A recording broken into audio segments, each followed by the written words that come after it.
ஏன்னா உங்கள் மனநிலை தான் எல்லா தொண்டருடைய மனநிலை. அந்த தலைவர் அப்படி ரொம்ப மனசு உடஞ்ச அந்த இடத்துல வந்து நான் சுயநிலைவை இழந்து அப்படி உட்கார நேரத்தில் உங்கள் மனசில் என்ன தோணுச்சு? எனக்கு வந்து அந்த வார்த்தையில் என்னால் சொல்ல முடியாது. ஏன்னா எனக்கு வந்து அந்த நேரத்தில் இருந்த பதட்டமும் அவரை காப்பாற்ற வேண்டிய சூழ்நிலை, அவருடைய சூழ்நிலை அந்த மாதிரி மாறிடுச்சு. அது அது இந்த சமூகத்துக்கான ஒரு தலைவரை நம்ம எழுதுறோம்ன்ற மாதிரி ஒரு சூழ்நிலை எனக்கு உருவாயிடுச்சு. அந்த சூழ்நிலை வந்து அவரும் அந்த மாதிரி தான் இருந்தார். அவர் சூழ்நிலை ரொம்ப அன்கான்ஸ்.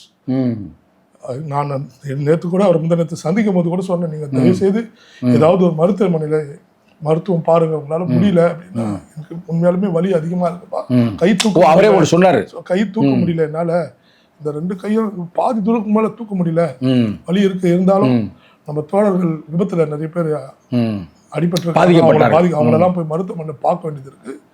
மாநாட்டு வேலைகள் இன்னும் முழுமை அடையல, அதுக்கான எல்லா வேலைகளும் நான் சரிப்படுத்திட்டு தான் நான் போக முடியும். நிறைய சந்திக்க வேண்டியது இருக்குது எல்லாரையும்.